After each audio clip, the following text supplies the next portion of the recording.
උදේ පාන්දරින් නැගිටලා කිරිකොස් මාළුවක් හදලා ගොටුකොළ සම්බලයක් හදලා කොහිල හින්දවලා ඇඹුලට හදලා එතකොට මේ කෙහෙල් මුව හදලා බටර් ටිකකට මාළු මිරිස් දාලා ඒක තෙම්පරාදු කරලා බීට් සලාදයක් හදලා මම ලෝතුරා බුදු පියාණන් වහන්සේට අද වෙසක් පොයේ දවසේ වෑංජන 32 පූජාවට මේ මම බාරගත්ත වෑංජන. ඉතින් උදේ දරුවෝ ඉස්කෝලේ යන්න කලින් කියනවා මම මල් ටික වුණත් පූජා කරන්නේ ගෙදර හොඳම සුවඳවත් තියෙන මල් ටිකක් තමා පූජා කරන්නේ.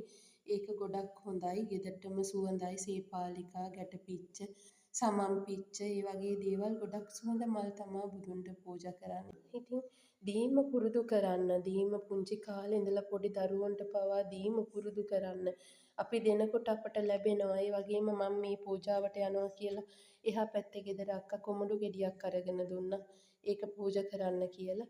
ඒ වගේ අපි දීම පුරුදු කරන්න. සංසාරේ දුන්නහම තමයි අපට ලැබෙන්නේ. කවදාවත් අපට ලැබිලා අපේ හැමදේම හරි ගිහිල්ලා දෙන්න බෑ. අපිට තියෙන දේ දෙන්න පුරුදු වෙන්න. එතකොට අපට තව ලැබෙනවා ඒ දේවලුත් දෙන්න.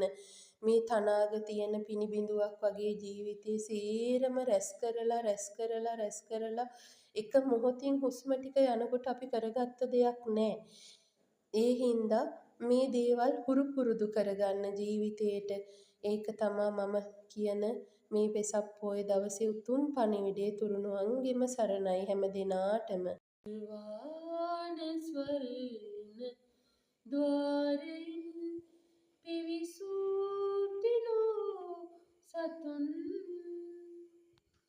සම්බෝධි රාජ පාද පද්ම වන්දනා කරම්. නිර්වාණ ස්වර්ණ ద్వාරයෙන් පිවිසූතිලෝ සතුන්